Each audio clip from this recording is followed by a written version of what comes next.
decir siglos, que ya muchos pensadores, aún en las antípodas del pensamiento, totalmente equidistantes, coincidían en un punto. Los seres humanos tenemos la tendencia a pensar primero en nosotros y después en los demás. Los seres humanos tenemos la tendencia a priorizar el ego por encima del ser. Los seres humanos tenemos la tendencia, y eso se denomina potencial de corrupción. Claro, pero yo estoy usando una palabra que es bien sentida en estos tiempos, ¿no? Si yo preguntase en estos días con qué trata la corrupción, no faltaría, vieron que las respuestas rápidas de nuestro cerebro trabajan en lo que la neurociencia llama microsegundos. Y hay un camino corto que va del tálamo a la amígdala, anecdótico el dato, simplemente para que ustedes tengan el dato, de que tarda aproximadamente una respuesta 125 milisegundos. 125 milisegundos es un medio parpadeo. Después los lóbulos prefrontales, que están más arriba, que necesitan poder pensar y tomar un tiempo, necesitan 377 milisegundos. Hagan ustedes sus números.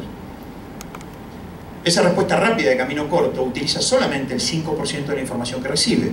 Y los hipotálamos, y los lóbulos prefrontales trabajan con el 100% de la información. Por eso necesitan más tiempo. Ahora, si yo hago una respuesta corta, de rápido estímulo y rápida respuesta, ¿con qué relacionamos la corrupción? Casi directamente los seres humanos, especialmente en nuestro país. Con vialidad. ¿La agarraron?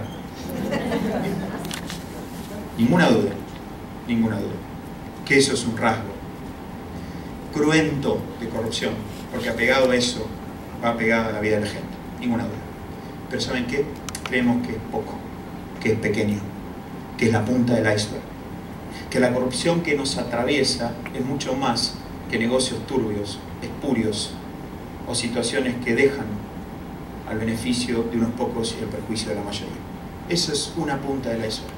Nosotros creemos que la corrupción ocurre y ya no es un tema de unos pocos, sino que es un tema de todos,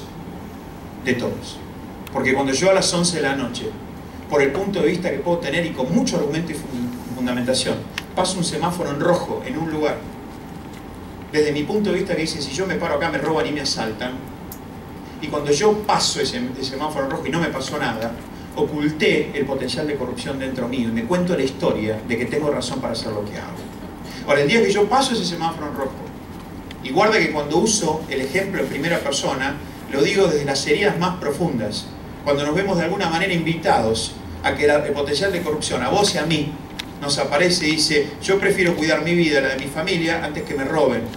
¿Quién va a venir a decir que ese pensamiento es una locura si eso pasa? Bueno, acá está la trampa de alguna manera en la cual estamos todos inmersos. Porque el día que yo pasé ese semáforo en rojo, y una persona que estaba pasando en el auto con su familia, ¿se acuerdan? La familia.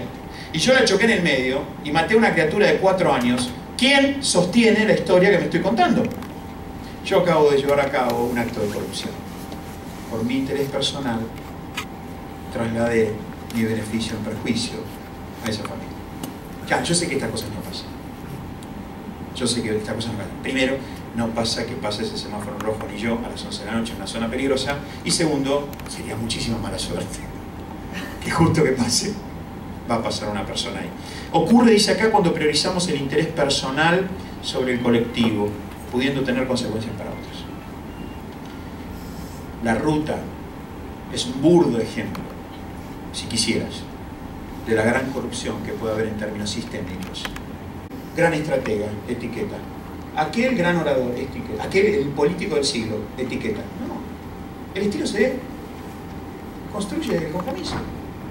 Y lo que tenés que vino en la cuna, aprovechalo. Y cuidado que lo que tenés que vino en la cuna no te complique. ¿Está bien? ¿Está bien? Porque no, nosotros, viste, somos un país, la Argentina, guarda con creer que lo que viene en la cuna es lo que te limita, porque es la excusa para el potencial de corrupción. No, un momentito. Nosotros somos argentinos, vivimos en la Argentina y estamos comprometidos con una Argentina diferente que es posible, sin ninguna duda que es posible. Un estilo de liderazgo capaz de influir donde se encuentre. Y esto no es menor, miren, porque donde se encuentre no es solamente en un ámbito. No es el liderazgo en servicio solo para aquellas actividades maravillosas. Nosotros tenemos 3 amigas, compañeras que yo todavía no las conocí, me gustaría poder escucharlas y mañana las vamos a escuchar, que vienen de hacer un trabajo social notable, nos van a compartir de dónde empezaron y dónde están y hacia dónde van y lo que hacen. No es solo eso, también liderazgo servicio en la empresa, también liderazgo servicio en la política. Por eso mañana les puedo asegurar que lo van a disfrutar, de poder escucharlo a Miguel desde su visión y de su corazón, de la conectividad que viene haciendo y que hace con la política en la Argentina, en este ámbito que es su provincia, su ciudad. No es solo la política, también es en la educación, también es en la salud, en los distintos ámbitos que se encuentren. Un estilo de liderazgo capaz de influir donde se encuentre, por el compromiso y coherencia en la responsabilidad de priorizar el bien común antes que el propio.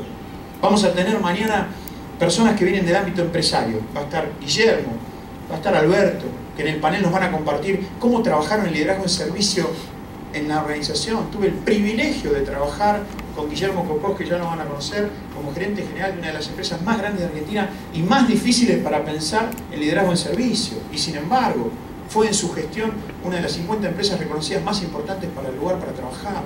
Y yo tuve el gusto de acompañar y trabajar con él y ver cómo él trabajaba para Independiente. Entonces trabajamos para ser independientes y llegamos a ser independientes. Y después llega la posibilidad que la vida nos da de madurar y darnos cuenta que solos no podemos, que ese anhelo de independencia no alcanza, que de la independencia tenemos que llegar a la interdependencia. Ustedes saben que el siglo XIX fue el siglo de la independencia. ¿Qué es el siglo de la independencia? Voy a hablar regionalmente, ¿no? Entre 1809 en Ecuador a Uruguay, 1825, ahí tienen las distintas instancias de declaración de independencia en los países de la región. 1816 en nuestro país. Hubo un anhelo ¿de qué? De independencia. Y fantástico, y fue un tiempo glorioso para la humanidad y desde un punto de vista sociológico un gran desprendimiento para poder hacernos responsables. Tiempo de la independencia. El siglo XX, la reflexión nos llevó a que pensemos que con la independencia no alcanzaba si no teníamos derechos.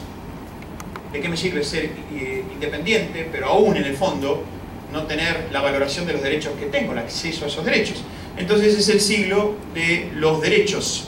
Y ahí, en 1947, 48 exactamente, en París, se hace la Declaración Universal de Derechos de la Humanidad, de los hombres. Y esta Declaración Universal de Derechos Humanos, que así se llama, Declaración Universal de Derechos Humanos, en 1948 nos ubicó en un paso adelante importante. Siglo de los derechos.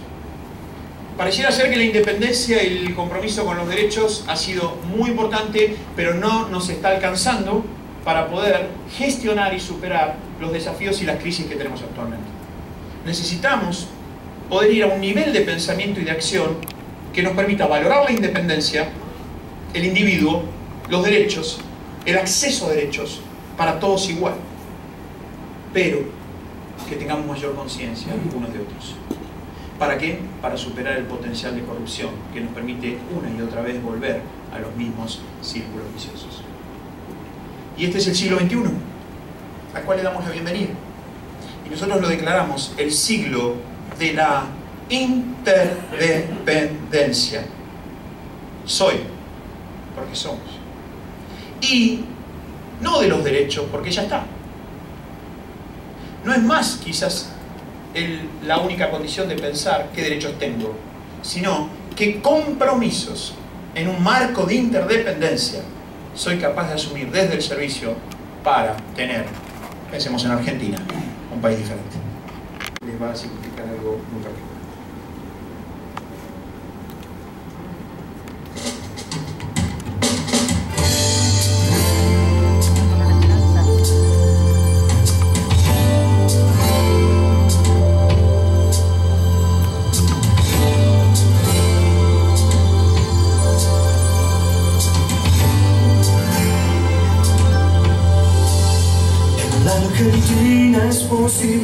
En la Argentina es posible crecer.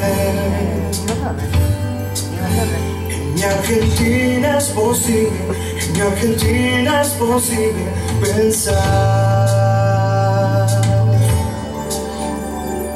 que todas las heridas solo están para curar. El país que hoy soñamos empieza a despertar.